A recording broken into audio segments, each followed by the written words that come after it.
너희 민족들아 함성을 질러 보아라. 그러나 끝내 패망하리라. 너희 먼 나라 백성들아 들을지니라.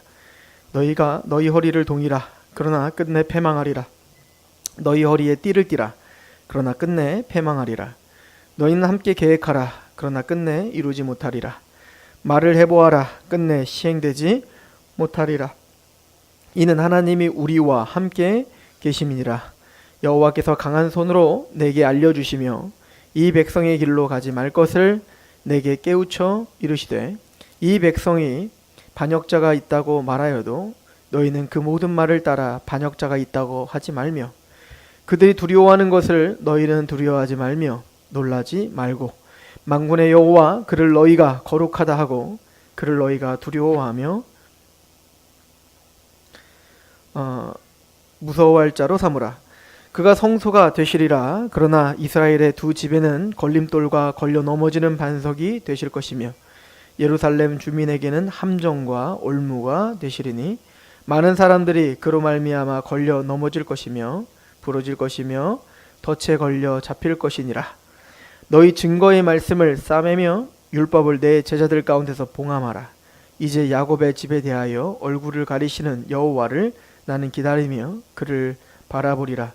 보라, 나와 및 여호와께서 내게 주신 자녀들이 이스라엘 중에 징조와 예표가 되었나니 이는 시온산에 계신 만군의 여호와께로 말미암은 것이니라. 어떤 사람이 너희에게 말하기를 주절거리며 속살거리는 신접한 자와 마술사에게 물으라 하거든 백성이 자기 하나님께 구할 것이 아니냐, 산자를 위하여 죽은 자에게 구하겠느냐 하라.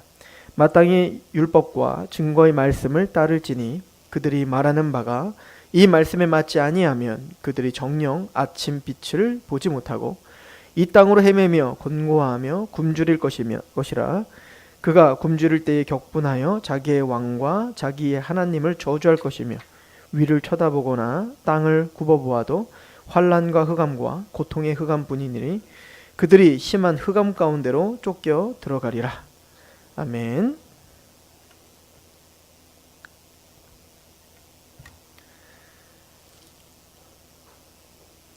우리 이사야서는 북이스라엘이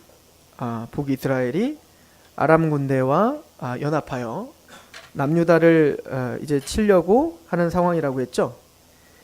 그런 상황 속에서 지금 남유다의 아하스 왕은 대단히 두려워하고 있었던 상황입니다. 아람 군대도 굉장히 강력한 군대요.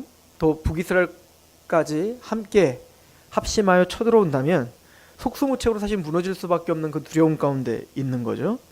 그래서 이 남유다의 이 지도자들은 북이스라엘과 아람 군대 연합국에 맞서서 자기들도 이제 아수르를 통해서 그들을 좀 몰아내려고 하는 전략을 짜고 그렇게 계획을 한 거예요.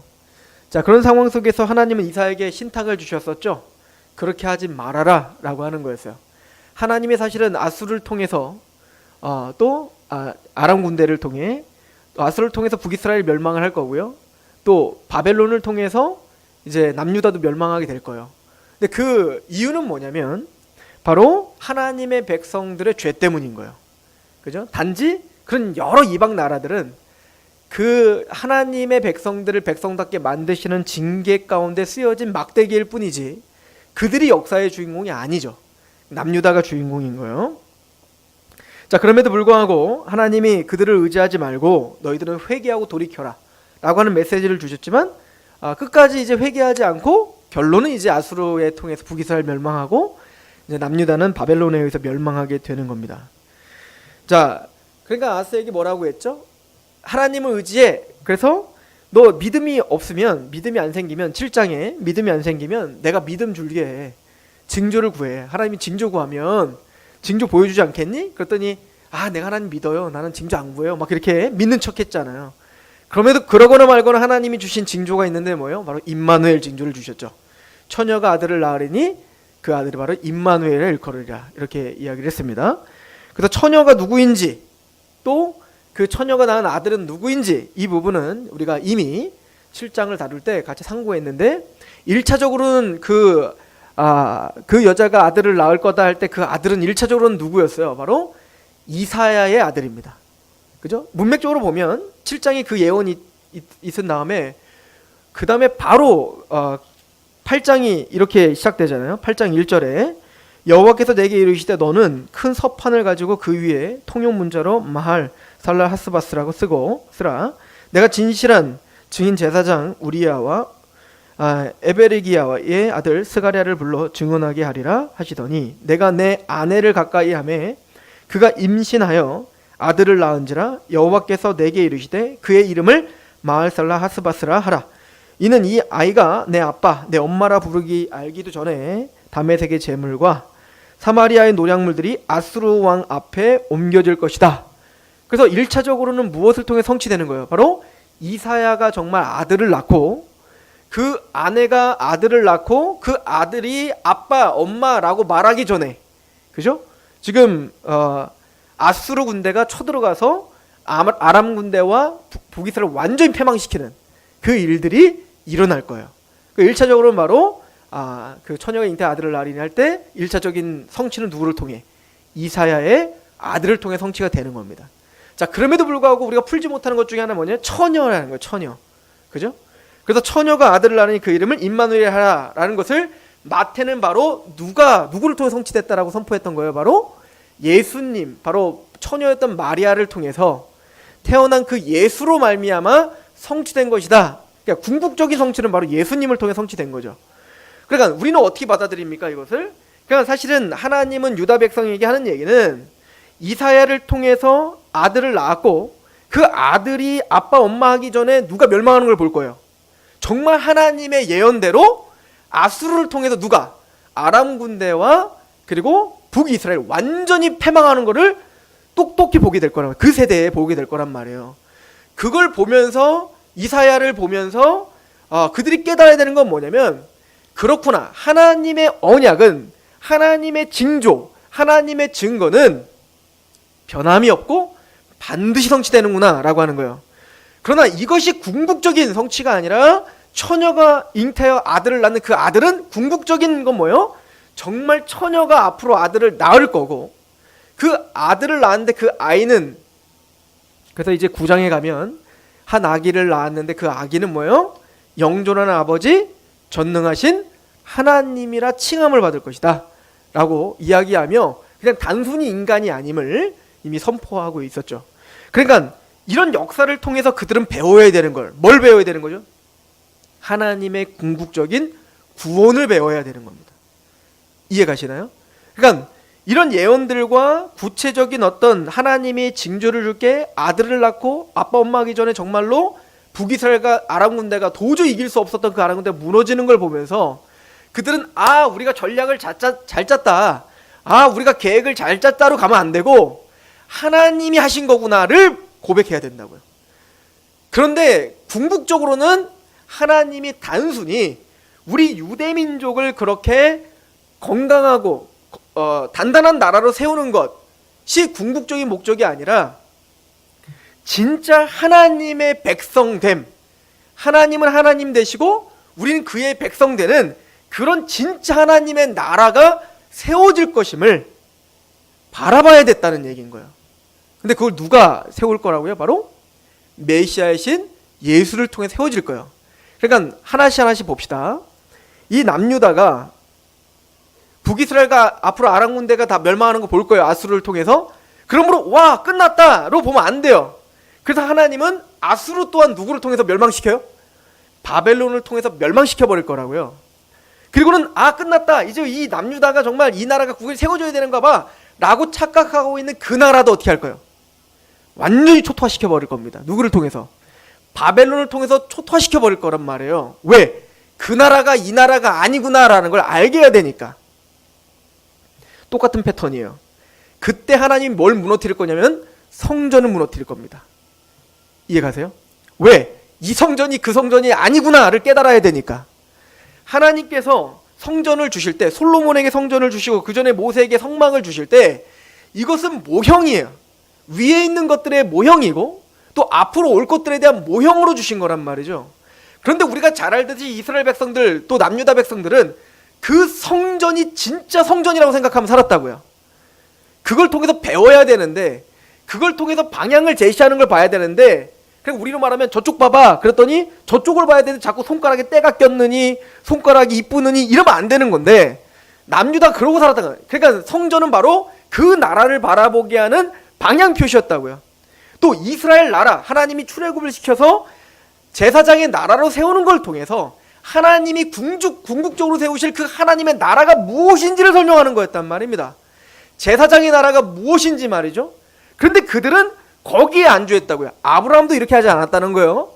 히브리서 11장에 뭐라고 하죠? 하나님이 아브라함의 가나안 땅을 주셨어요.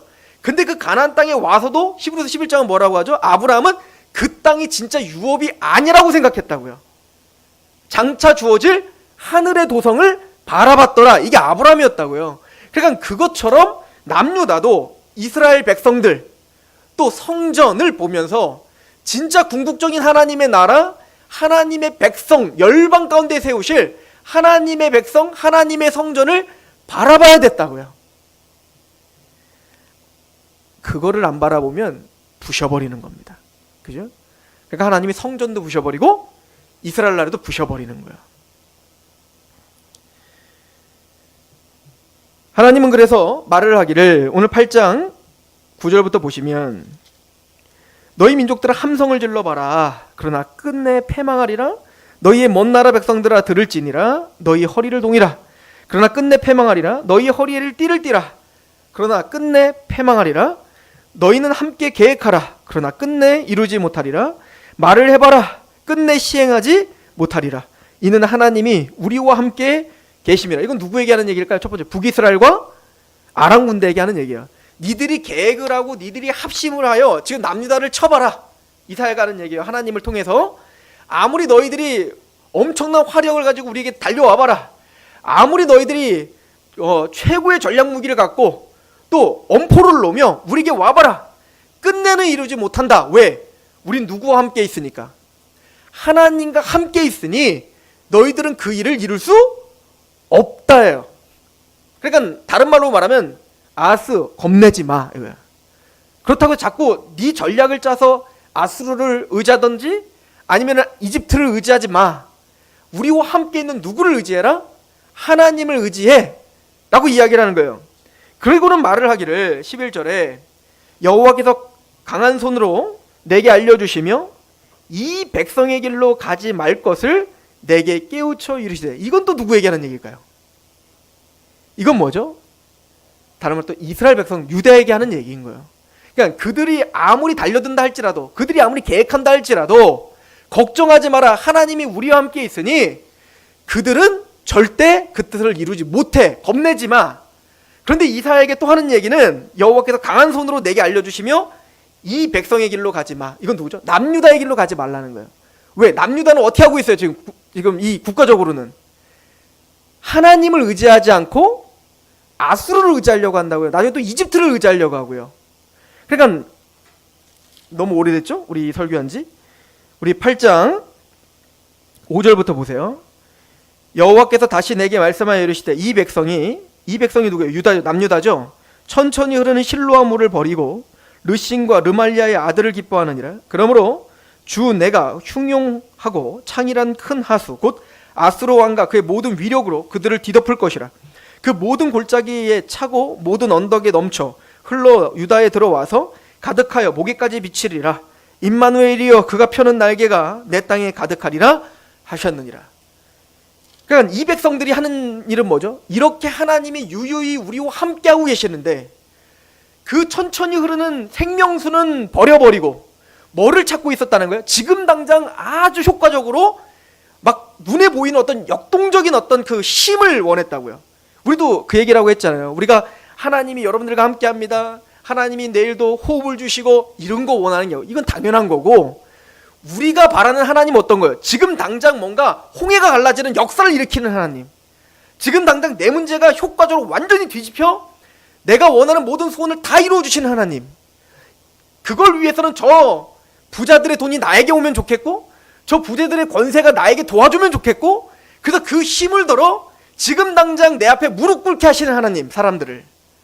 이게 지금 남유다가 원했던 하나님이에요. 우리가 원하는 하나님이에요. 근데 이걸 이사야는 뭐라고 하냐면 그거는 천천히 흐르는 우리의 역사 속에서 나를 부르시고 빚어가시고 지금 부르지만 듣지 않는 것 같지만 뒤를 돌아보면 하나님의 역사가 보여주는, 이게 다 우리가 고백하는 것들 아닙니까?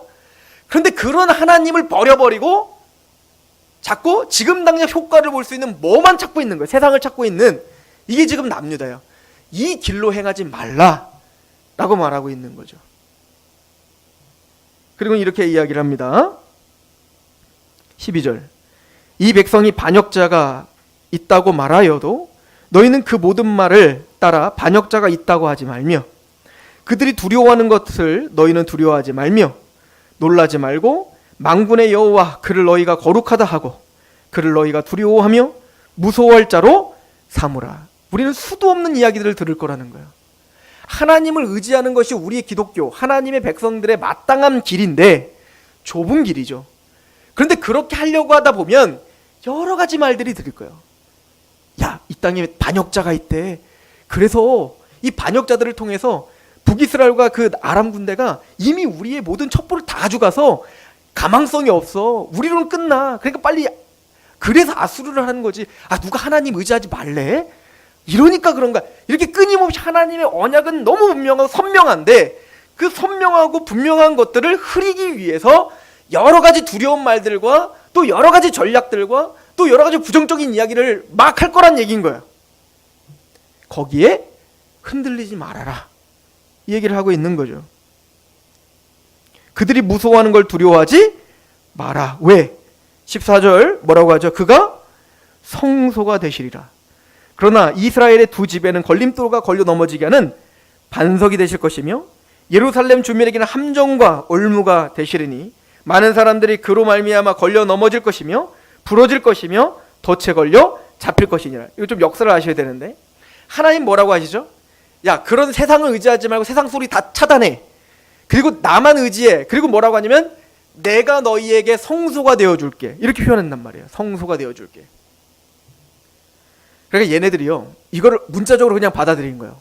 나중에 그래서 바벨론이 남유다를 치러 왔을 때 이들은 그래서 어디를 가죠? 예루살렘 성에 싹 모여 있는 거예요. 왜? 예루살렘 성은 하나님의 성소고 거기 가면 산다, 이렇게 생각한 겁니다. 다 죽죠. 이해가세요? 아예 그 예루살렘 성을 무너뜨려 버리죠. 남유다가요, 이제 에스겔이 이제 포로로 끌려갔을 때, 1차 포로예요. 1차 포로 끌려갔을 때 바벨론에, 그때 그발강가로 끌려가고 있는 그 자기 민족들을 바라보면서 예루살렘에 거주하는 자들은 뭐라고 얘기했냐면 저놈들 때문이다 라고 얘기했다고요. 저놈들이 죄를 범해서 저놈들이 지금 잘못해서 끌려간다. 우리는 죄 없다 했어요. 왜? 저놈들이 잘못한 거고. 우리는 왜 죄가 없죠? 우린 지금 예루살렘에 있으니까. 하나님의 성소인 예루살렘에 성전이 우리에게 있잖아. 아직 성전이 무너지지 않았으니까 성전이 우리에게 있으니 뭐예요? 우리는 거룩하고 저놈들이 나쁜 놈이다라고 생각했다고요. 이걸 때려부시는 게 에스겔서란 말이에요. 에스겔서가 뭐라고 하죠? 웃기고 있네. 그래서 막 거기 내 생물이 막 바퀴가 왔다 갔다 하고 올라갔다 하고 왔다 갔다 하고 막 그러잖아요. 그게 뭐냐면 하나님의 영광이 그룹들을 통해서 어떻게 한 거예요? 그 성전, 예루살렘 성전에서 떠나는 모습을 환상으로 보여주고 있는 거예요. 그리고 떠나서 그 하나님의 영광이 어디로 가요? 그발강가로 가더라는 거예요.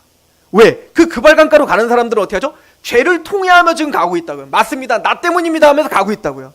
근데 정작 휘황찬란한 그 솔로몬 성전을 갖고 있는 그들은 성전이 부적이 돼요. 성전이 그냥 성전 자체가 나의 신앙이 돼요. 성전 자체가 그냥 내 신앙이라고 착각하여 어떻게 되는 거예요? 그들은 안전하다고 생각했다고요. 하나님은 그걸 부셔버린 겁니다. 그럼 그발강가가 성전이에요? 그 백성들이 성전이라고요. 그리고 그 통회하고 있는 그 백성들 중심에 하나님의 성소가 있었던 겁니다. 이해 가십니까? 제가 요번에 이스라엘 갔더니 재밌는 걸 하나 보고 왔어요. 제3성전 박물관입니다. 제1성전은 우리가 잘 알던 솔로몬 성전이에요. 이건 바벨론을 통해서 무너졌죠.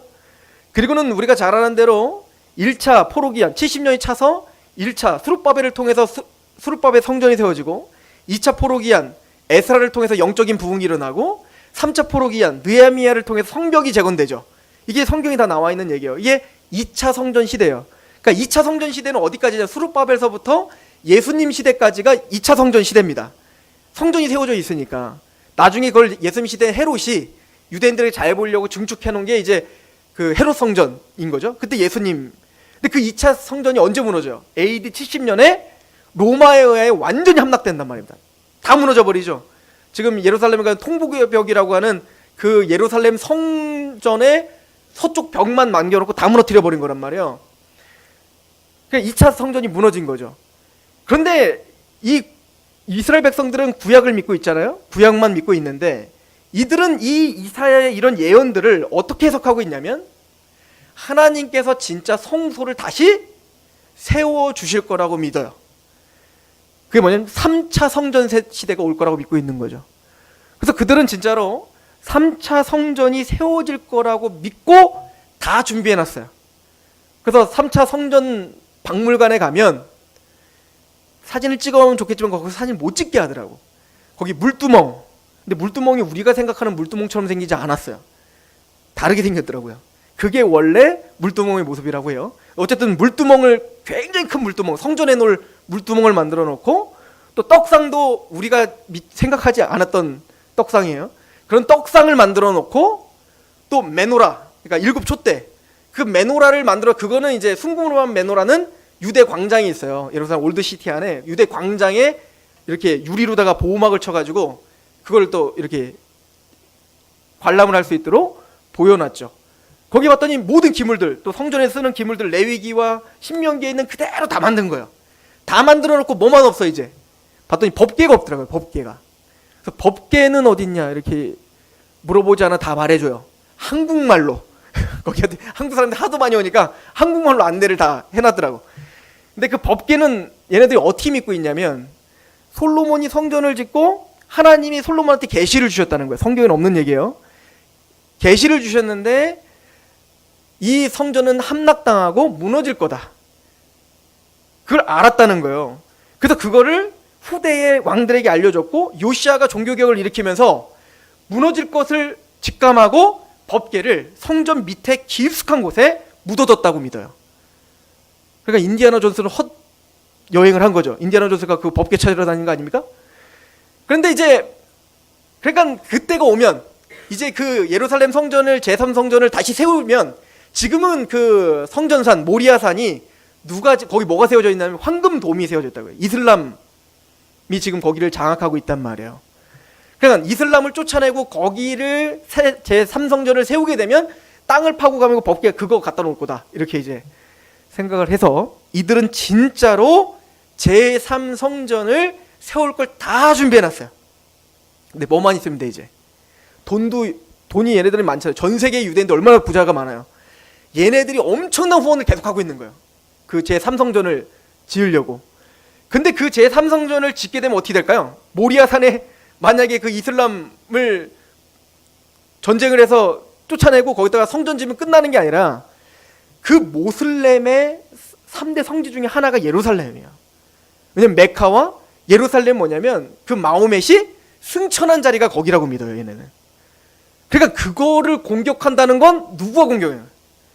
전 세계의 아랍권과 전쟁을 벌이게 되는 거고, 거기에는 또 이제 서구 열강과 또 중국과 여러 가지 막 이해가 막 얽혀 있어서 제3차 세계대전이 이루어질 가능성이 가장 큰 게 바로 그 성전을 세우겠다는 게 지금 현실로 옮기면 정말 큰 일이 벌어지게 되는 거죠. 그래서 기독교 안의 세대주의자들도 성전은 세워지게 될 것이고, 그것 때문에 3차 세계대전이 일어나고 그게 바로 아마겟돈이고 그때 끝이 오리라. 이렇게 믿고 있어. 그렇게 믿고 있는 세대주의자들이 미국의 정권을 잡고 있는 주류들이에요. 그래서 걸프전이랄지 여러 가지 그 이스라엘을 돕는 그 모든 전쟁의 자본이 다 그쪽에서 흘러나간다고. 정치적인 어떤 그런 정책들도 말이죠. 게다가 한국에서도 이런 세대주의적인 것을 그 믿고 있는 사람들이 그 제3성전을 위해서 막 기도하고, 왜 그래야 빨리 예수님 오시니까 막 그러니까 전쟁 나길 지금 기도하고 있는 거야. 무식한 겁니다. 왜 그런지. 오늘 이사야가 예언을 하기를 뭐라고 예언하죠? 유대인들은 그래도 돼. 그러면 안 되는데 그들은 원래 무식하니까 그래도 돼. 생각해 보세요. 1948년도에 그 이스라엘이 이제 독립을 했을 때 원래 1800 후반 때부터 시오니즘이 이제 일어났어요. 시오니즘은 뭐냐면 시온산 있는 그곳, 그러니까 예루살렘이죠. 그 시온을 다시 회복하자, 이 운동이 전 세계에 흩어져 있는 유대인들에게 퍼지게 됐단 말입니다. 근데 얘네들이 왜 그렇게 퍼지게 됐냐면 전 세계에 흩어져 살면서 나라가 없는 서러움이 너무나 힘든 거야. 그게 언제 그게 달아요. 바로 2차 세계대전 나치에 의해서 엄청난 학살을 당하면서 그게 완전히 그게 다른 거죠. 근데 시오니즘이 이제 막 운동이 일어나면서, 근데 그런 운동이 일어나고 얼마 있다가 1차 세계대전이 일어나요. 그 팔레스틴 땅을 누가 점령하고 있냐? 오스만 터키 제국이, 그 투르크 제국이 엄청난 오랜 기간 동안에 그 팔레스틴 땅을 다 장악하고 있었단 말이에요. 근데 1차 세계대전 때 영국과 마지막 전투를 통해서 터키 제국이 무너집니다. 그러니까 거기서 터키 제국이 후퇴를 하게 됐고 다시 터키로 돌아갔고, 그럼 팔레스틴 땅의 주인이 없는 땅이 된 거예요. 그때 영국이 이스라엘의 독립을 도와주겠다, 이렇게 된 겁니다. 우리의 입장으로 보면 그런가 보다 하겠지만 유대인의 입장에서 봐보세요. 하나님의 엄청난 섭리 아니에요? 시오니즘이 막 전 세계에 흩어졌던 열국에 흩어졌던 하나님의 백성들이 시온을 생각하고, 그런데 갑자기 하나님이 주인 없는 땅으로 뭘 만들고 팔레스틴 땅을 만들어주고, 그래서 유대인들이 1명, 2명 이제 그 팔레스틴 땅에 정착하면서 키부츠 운동을 통해서 거기서 정착하게 되고, 그렇게 해서, 근데 중요한 건 뭐냐면 저 텔아비브나 이런 외곽 지역에 이렇게 흩어져 살다가 이스라엘이 국가가 형성이 된 거예요. 독립이 되고.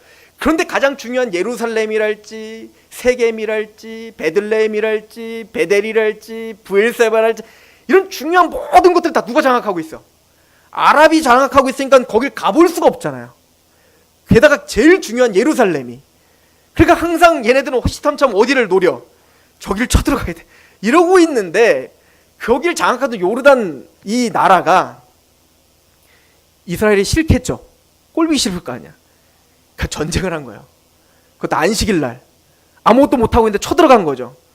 그래서 6일 동안 이스라엘이 반격을 해가지고 다 장악해버린 겁니다. 그래서 예루살렘 성을 다 함락시키고, 지금 이제 그 이스라엘의 어떤 그 국경과 이런 것들 지금 다 만들어 놓은 거예요. 이집트와, 밑으로는 이집트, 위로는 시리아, 옆으로는 요르단과 세 나라와 전쟁을 했는데 다 이겨버리죠. 이스라엘 그 조그만 나라 하나가. 그래서 지금의 국경을 다 만들어 놓은 거예요.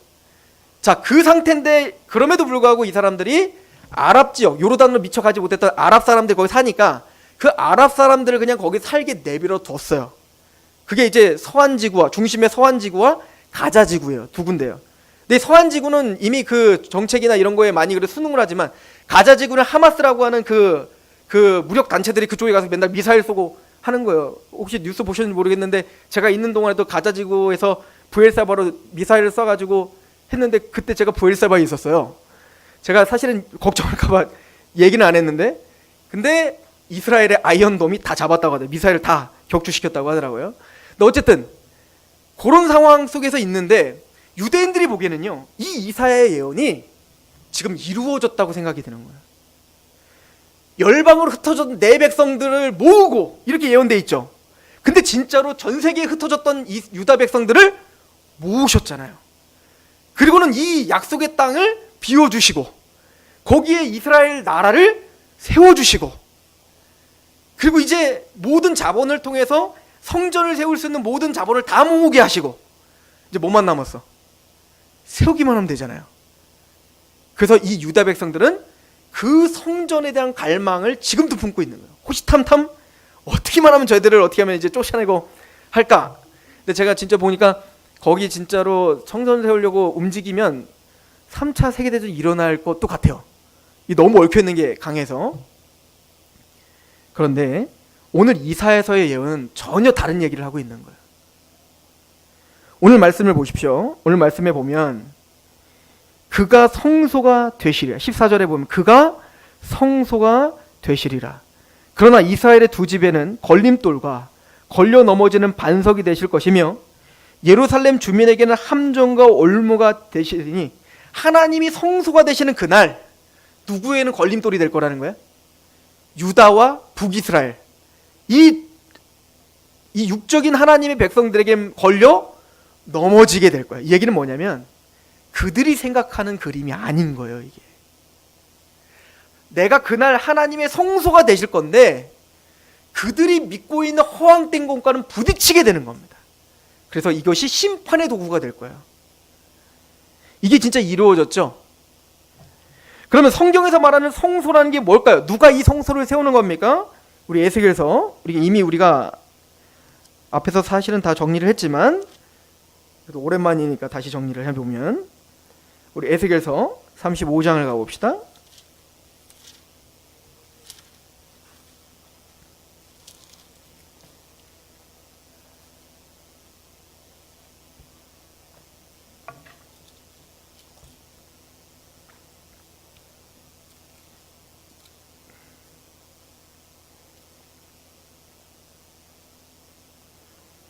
자, 35장 10절. 내가 말하기를 이 두 민족과 두 땅은 다 내 것이며 내 기업이 되리라 하셨도다. 그러나 여호와께서 거기에 계셨느니라.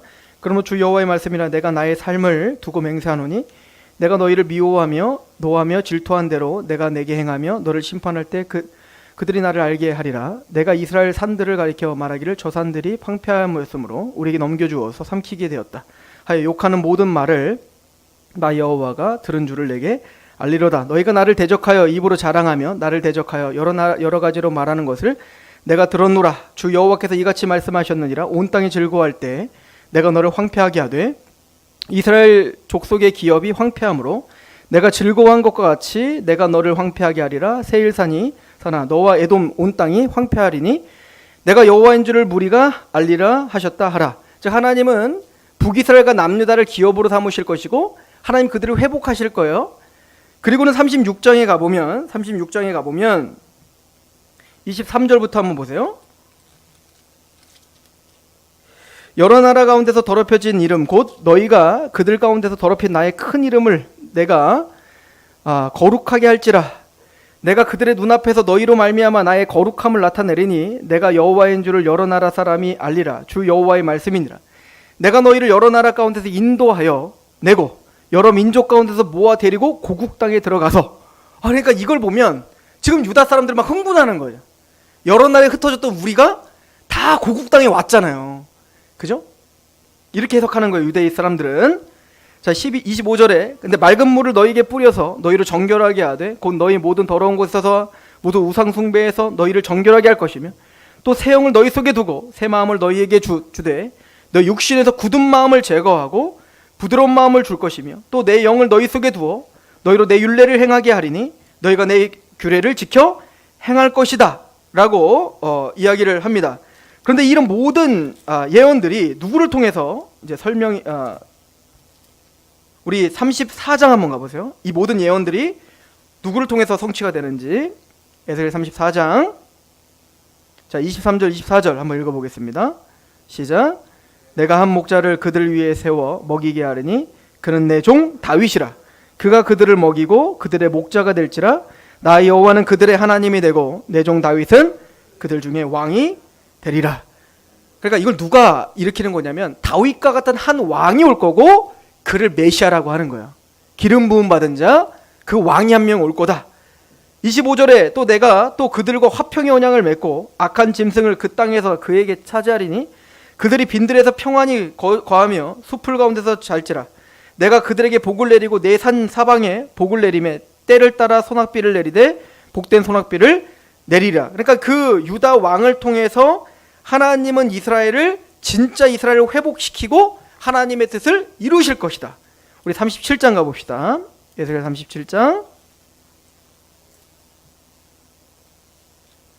24절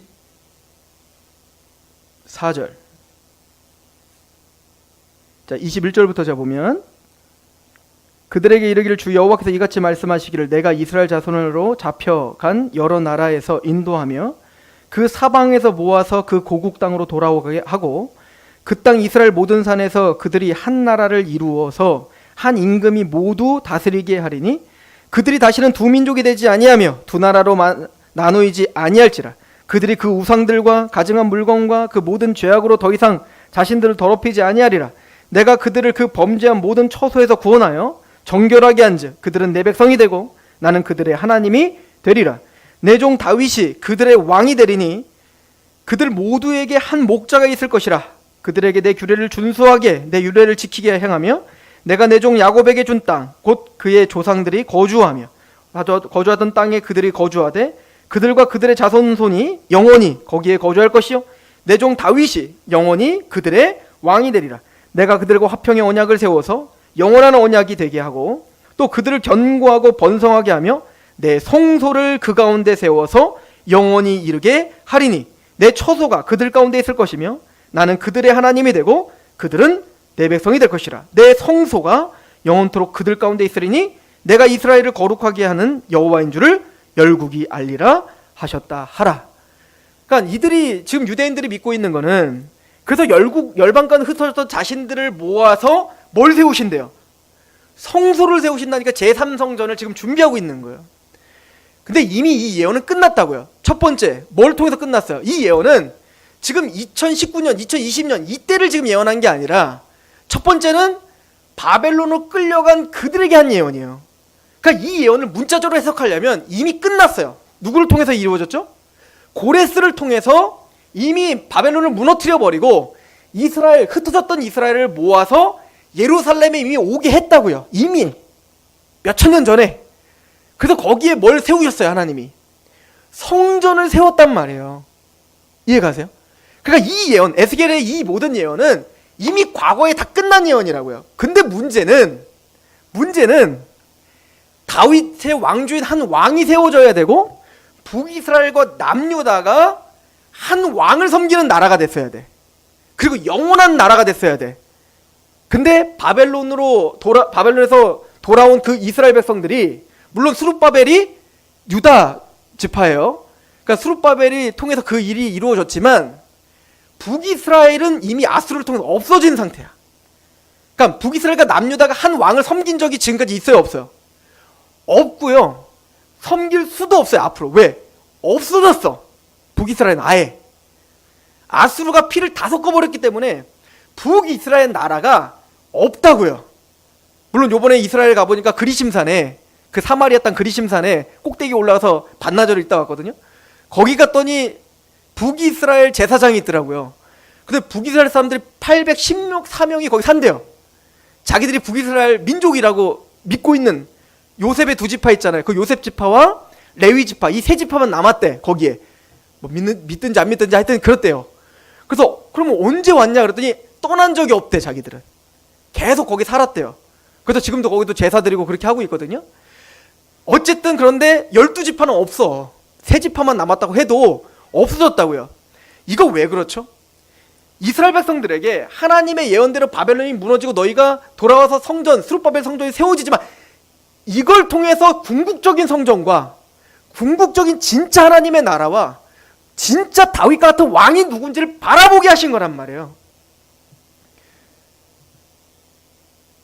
근데도 안 바라보죠, 얘네들이. 그러니까 어떻게 해요? 그 성전, 그 땅 다 부셔버리는 거예요. 또 로마에 의해서 어떻게 하는 거예요? 성전 부셔버리고 그 백성 다 흩어버린 거예요. 왜? 그 가나안 땅이 아니니까. 그런데 얘네들은, 유대인들은 지금도 이 이사야가 자기들 얘기를 하는 거야. 그러니까 예수님은 아니라고 했죠. 근데 예수님이 이 땅에 오셔가지고 했던 게 뭐예요? 이 성전 어떻게 해라? 무너뜨려라. 이 성전이 진짜 성전 아니라고. 그리고 이 예루살렘 무너질 거다. 다 없어질 거다. 이 얘기예요. 왜? 하나님이 진짜 세우실 나라는 이런 국가적인, 육체적인, 민족적인 나라를 말하는 게 아니라 하나님이 진짜 세우실 그 성소라고 하는 것은 이런 보여지는 건물이 아니라고요. 예수님이 가르쳐 준 건 그래서 요한복음 1장에 말씀이 육신을 입고 이 땅에 거하심에, 즉 내가 성막이다 이 얘기야. 또 오르락내리락 하는 걸, 인자 위에 오르락내리락, 내가 베델이다 이거예요.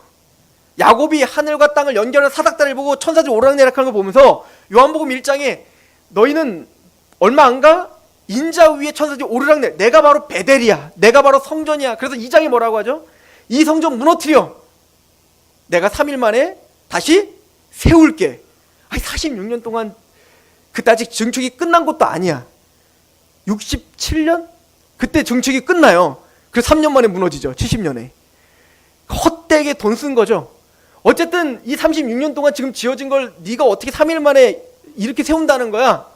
제자들이 예수님 십자가에 죽으시고 부활하신 이후에나 깨달았더라. 십자가에 죽으시고 3일 만에 부활하신 예수가 성전이었음을. 그 다윗과 같은 한 왕은 바로 예수를 예언한 것이며, 그 예수님이 세우실 성전은 바로 1차적으로는 예수님이신 겁니다. 그리고 그 예수님을 성소로 삼은 누가? 하나님의 백성들이 성전인 거예요. 그리고 이 모든 것이 궁극적으로 이루어질 것은 바로 새하늘과 새 땅이 바로 하나님의 성전인 겁니다. 하나님의 새하늘과 새 땅 21장, 계시록 21장에 갔더니 성전이 보이지 않더라. 왜? 하나님과 어린 양이 성전이시더라. 즉 하나님은 이사야를 통해서 진짜 세우실 나라가 무엇이며 또 진짜 세우실 성소가 무엇인지를 선포하신 거예요. 그러나 이들은 그걸 깨달을 수 없었죠. 그래서 이사야서 8장 오늘 본문에 뭐라고 하냐면 16절, 너는 증거의 말씀을 싸매며 율법을 내 제자들 가운데서 봉함하라. 이 봉함하라는 건 감출한 얘기 아니에요. 제가 이스라엘 박물관에 가보니까 인장이 있더라고요. 인장이 많아요. 그건 뭐냐면 왕들이 자신의 칙서와 그걸 완성시키면 넣어서 봉투에 넣어가지고 봉함하죠. 그건 뭔 얘기예요? 변치 못할 왕의 칙서라는 뜻이에요. 이걸 누구도 뜯어가지고 변화되지 못하게 한다는 거거든요. 그런 것처럼 이 얘기는 뭐냐면 하나님의 율법과 하나님의 말씀과 하나님의 계획은 봉함됐다. 이 얘기는 완성됐다. 이건 변화시킬 수 있다 없다? 없다예요. 그죠? 그리고 말을 합니다. 17절, 이제 야곱의 집에 대하여 얼굴을 가리시는 여호와를 나는 기다리며 그를 바라보리라. 보라, 나 및 여호와께서 내게 주신 자녀들이 이스라엘 중에 징조와 예표가 되었나니 이는 시온산에 계신 만군의 여호와께로 말미암은 것이니라. 자, 이 얘기는 앞서 얘기했어요. 내게 주신 자녀들은 지금 이사야에게 준 그 자녀들이에요. 그 자녀들로 징조를 주시고 그 일을 확실하게 이루실 것에 대해서 봉함한 거예요. 이해가세요? 그리고 이 일은 앞으로 이루어져요. 우리한테는 이루어졌지만 이루어지고야 말아요. 왜? 하나님이 계획하신 거예요. 누구도 이걸 변개시킬 수 없다는 얘기인 겁니다. 그리고 그 봉함한 하나님의 예언이 얼마나 성실하게 이루어졌는지 우리는 성경을 또 확인할 수 있죠. 그죠? 그리고 말합니다. 19절, 어떤 사람들이 너에게 말하기를 주절거리며 속살거리는 신접한 자와 마술사에게 물으라 하거든 백성이 자기 하나님께 구할 것이 아니냐? 산 자를 위하여 죽은 자를 구하겠느냐 하라. 마땅히 율법과 증거의 말씀을 따를지니 그들이 말하는 바가 이 말씀에 맞지 않으면 그들이 정녕 아침의 빛을 보지 못하. 죽는다 이 얘기죠. 너 내일 못 일어날 줄 알아? 이 얘기는 죽는다는 얘기잖아요. 지금 현저하게 신앙의 패턴 두 가지를 딱 설명하고 있는 겁니다. 그때가 되면 많은 사람들은 뭘 찾아 헤맨다는 거야. 신접한 사람들, 또 주절거리는 사람들, 하나님의 명확하고 봉함된 말씀에는 관심이 없고 내 이기적인 욕망, 이걸 어떻게 하면 이 문제를 해결할까? 해결할 길이 없다니까? 하나님 그 길을 정했다니까요? 근데 그게 싫은 거야. 내 현실이 싫은 거죠. 그러니까 이거를 타개할 수 있는 누굴 찾는 거야? 하나님에게 가면 똑같은 얘기를 하시니까 자꾸 내 마음에 드는 신접한 사람들이랄지 주절거리는 사람들이랄지 우리는 막 산을 가고 막 어디 막 기도원 가고 막 찾아다니는 거야. 성경은 안 보고. 지금 이사야는 쓰여져 있는 하나님의 말씀의 권위를 설명하고 있는 거라고요. 헛되게 그렇게 찾지 말라. 21절, 이 땅으로 헤매며 권고하며 줄일 것이라. 그가 줄일 때에 격분하여 자기의 왕과 자기의 하나님을 저주할 것이며 위를 쳐다보거나 땅을 굽어보아도 환난과 흑암과 고통의 흑암뿐이니라. 그들의 심한 흑암 가운데 쫓겨 들어가리라. 이게 사실은 이제 이 심판의 관용적인 표현인데 예수님도 항상 하는 얘기 있죠. 악인들에게 항상 하는 얘기죠. 어두운 데 쫓겨나 모함이 있을 것이다. 이르갈미 있을 것이다. 이 얘기는 뭐냐면 어두움에 쫓겨나는 건 심판을 받았다는 얘기인 거예요. 하나님의 은혜의 빛이 떠나고 심판을 받았다는 건데, 즉 이 약속을 믿지 않는 그들은 하나님의 심판을 받아 하나님께 죄송하다고 해요? 아니면 지금 원망해요? 원망하고 있죠. 이게 인간인 거예요. 이게 죄인인 거예요. 지옥 가면 회개할 것 같죠, 그죠? 지옥 가면 아우 내가 잘못했어 이럴 것 같죠? 그렇게 안 한다는 겁니다. 이를 갈며 억울하다고 할 거라는 거예요. 이게 계시록에도 보면 7 나팔과 7 대저 심판 시리즈가 있는데 끝에는 다 똑같아요. 회개하지 않고 하나님을 원망하더라. 이게 악인들인 겁니다. 그러면 하나님의 백성들의 특징은 뭘까? 여기서 하나님의 백성과 그렇지 않은 사람이 드러나는 거예요. 하나님의 백성들도 갈짓자로 갈 수 있어요. 근데 하나님의 백성들의 특징은 뭐냐면 통회한다는 거예요. 설사 다른 길로 갈지라도 하나님의 말씀 앞에 섰을 때 내 심령이 무너지고 하나님 앞에 자복하며 나온단 말입니다. 다윗이 한 번도 죄를 짓지 않아 선왕인가요? 우리가 생각하는 파렴치한 죄를 졌잖아요. 근데 그가 그럼에도 불구하고 하나님의 백성인 것을 우리가 어떻게 알죠? 그는 하나님의 말씀 앞에 섰을 때 자신의 죄를 심한 통회와 또 그의 나중의 삶을 보면 다시는 그 죄를 짓지 않으려는 그 마음이 있었단 말입니다. 이게 다름이죠. 강팍함이 없죠. 그러나 이 모든 일들이 이루어졌을 때 구원받은 우리들에게는 구원의 반석이 되지만 이 성소가 지어졌을 때 북이스라엘과 남유다에는 뭐가 될 거냐? 걸려지는 심판의 돌이 될 거야. 이게 누구를 통해서 정말 성취된 겁니까? 예수님을 통해 성취된 거죠. 우리 베드로 전서를 보고 마치겠습니다. 베드로 전서 2장.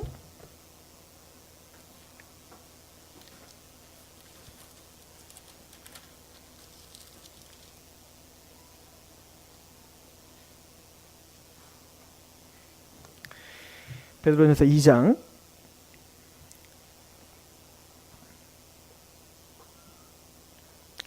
1절에 그러므로 모든 악독과 모든 기만과 외식과 시기와 모든 비방하는 말을 버리고 갓난 아이들과 같이 순전하고 신령한 젖을 사모하라. 이는 그로 말미암아 너희로 구원을 이루도록 자라게 하려 함이라. 너희가 주의 인자심을 맛보았으면 그리하라. 즉 말씀으로 거듭나고 거듭난 하나님 백성은 말씀을 통해서 끊임없이 성장한다는 얘기죠. 또 3과 연결되고요. 그 2장 3절에 너희가 주의 인자심을 맛보았으면 그리하라. 사람에게는 버림받았으나 하나님께는 택하심을 입은 보배로운 산돌이신 예수께 나아가 너희도 산돌과 같이 신령한 집으로 세워지고 예수 그리스도로 말미암아 하나님이 기쁘시게 받으실 신령한 제사를 드릴 거룩한 제사장이 될지니라. 성경에 기록되었으되 보라 내가 택한 보배로운 모퉁이 돌을 시온에 두노니 그를 믿는 자는 부끄러움을 당하지 아니하리라 하였느니라. 그러므로 믿는 너희에게는 보배이나 믿지 아니하는 자에게는 건축자들이 버린 그 돌이 모퉁이의 머릿돌이 되고 또한 부딪히는 돌과 걸려 넘어지게 하는 바위가 되었다 하였느니라. 그들이 말씀으로 순종하지 아니함으로 넘어지나니 이는 그들을 이렇게 정하신 것이라. 그러나 너희는 택하신 족속이요 왕같은 제사장들이요 거룩한 나라요 그의 소유가 된 백성이니 이는 너희를 어두운 데서 불러내어 그의 기이한 빛에 들어가게 하신 이의 아름다운 덕을 선포하게 하려 하심이라. 그래서 마태복음 13장에 보면 비유를 하시면서 너희는 들음으로 복이 있고 저들은 듣지 아니므로 저주를 받았다 이거예요. 보아도 보지 못하고 들어도 듣지 못한다는 거예요. 이 구약의 이 모든 예언이 예수님으로 성취됐고 성전됐고 이게 유대인들이 듣기에는 도저히 받아들일 수가 없는 게 된 거예요. 그들은 하나님을 누구보다 더 잘한다고 믿었어요. 이방인들은 하나님에 대해서 쥐뿔도 모르고 우리는 하나님과 더 친하다고 믿었다고요. 그런데 이방인들이 예수를 믿고 자기들은 구원받고 영적 이스라엘이라고 말하니까 유대인들이 보기에는 그게 어줍잖아 보이는 거죠. 저게 무슨 하나님의 예언이 성취인 거야. 내가 율법을 더 많이 지키고 내가 뭐하니 알고 이러는데 말이죠. 그래서 예수님이 하는 얘기는 마태복음 13장 하기 전에 11장에 뭐라고 하냐면 아버지요 지혜롭고 슬기로운 자들에게 이 진리를 가리시고 어린아이 같은 자에게 이 진리를 알려주심이 감사하다. 이게 하나님의 뜻입니다 라고 했다고요. 즉 이 하나님의 복음은 내가 율법을 많이 알아 나는 하나님의 백성이야 이걸 자랑하고 교만한 자들의 것이 아니라 어린아이와 같은 자들의 것인데 그 어린아이는 단순히 이방인이라는 뜻이 아니라 문둥병자처럼 예수님 찾아올 수밖에 없었던 눈을 보지 못하는 사람들처럼 또 아무것도 소망이 없어 떨어지는 부스러기라도 나를 개같이 여겨도 좋으니 떨어지는 부스러기도 주님이 은혜를 베풀어 주세요라 했던 가나안 여인처럼 그렇게 나의 삶, 나의 인생, 나의 민족, 나의 어떤 정신, 나의 어떤 이런 어떤 업종 그 모든 것들이 아무것도 아닌 것을 알아. 온전히 그 예수만이 우리 안에 성소로 하나님의 성소를 지으실 수 있고 오직 예수님만이 우리에게 궁극적인 구원을 줄 수 있습니다라고 고백하고 있는 하나님의 백성들 그 어린아이 같은 자들에게 이 복음을 알려주기로 결정하셨다 라고 성경은 가르쳐주고 있는 거죠. 저는 하나님의 백성됨이 뭘까를 생각해 봤습니다. 그 이스라엘 가면 재밌어요. 제가 간 날이 무교절이었어요. 무교절. 우리 부활절 끝나고 제가 바로 갔잖아요. 그러니까 무교절 기간이었단 말이에요. 정말 슈퍼가 문을 안 열어요. 근데 슈퍼 문을 또 여는데 보니까 그 누룩 들어간 걸 안 팔아. 그리고 안식일만 되면 공항도 문을 닫아요. 모든 버스, 지하철 다 서요. 그러니까 아랍버스 타고 다녀야 돼. 그리고 호텔에 갔더니 호텔 가면 사반용 그냥 안식일용 엘리베이터가 따로 있어요. 그거는 안 눌러도 가만히 있어 한 차 한 차 다 서는 거야. 우리 같은 사람이 그거 타면 죽죠. 다 서야 되니까. 그거 왜 그럴까요? 누를 수가 없잖아. 얘네들은 밥을 못 해요.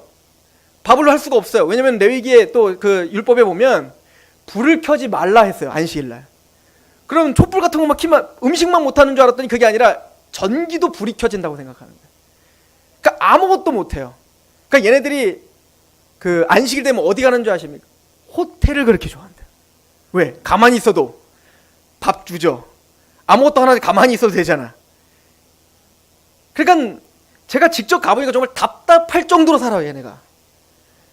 그걸 보면서 제가 이영기 선교사한테 그런 얘기를 했어요. 그래도 얘네들은 참 그렇게 삶을 우리가 보기엔 너무너무 답답하지만 그것이 하나님께 드려지는 것이라고 생각하며 한다면 그래도 우리보다는 낫다. 우리는 얼마나 그런 거 생각도 안 하고 사냔 말이에요. 그것 때문에 제가 그래도 좀 괜찮다라고 했는데 성질이 얼마나 급한지 신호등이 딱 바뀌어요. 바뀌면 이제 출발력 켜려 빵 그래요. 뒤에서 막 휴지를 얼마나 아무데나 버리는지 우리 7, 80년대랑 똑같아요. 그냥 막 휴지가 그리고 길거리 가면은 찌린내가 아무데나 그냥 국민성이 별로예요. 이기적이에요. 내가 그래서 그랬어요. 안식일 지키지 말고 이기적인 거나 고치라고 해. 근데 우리가 그렇진 않나 생각이 들어요. 하나님 앞에 형식은 정말 그럴듯하게 만들어 놓고 지키는데 우린 정말 가난한 심령으로 살고 있는가? 하나님은 분명히 성소가 보여지는 성소를 무너뜨리고 네 안에 성소를 세우신다고 말했는데 보여지는 이 교회는 휘황찬란하게 뭔가를 하려고 하면서도 내 안에 있는 성소는 신경을 쓰진 않는 건 아닌가? 그런 걸 배웠습니다. 주님 앞에 주님이 진짜 지으시려고 하는 성소는 예수로 말미암아 우리 안에 이미 세워졌습니다. 그 말씀을 의지하시고 성소답게 또 하나님의 백성답게 그렇게 몸부림치는 저런 되기를 축원합니다.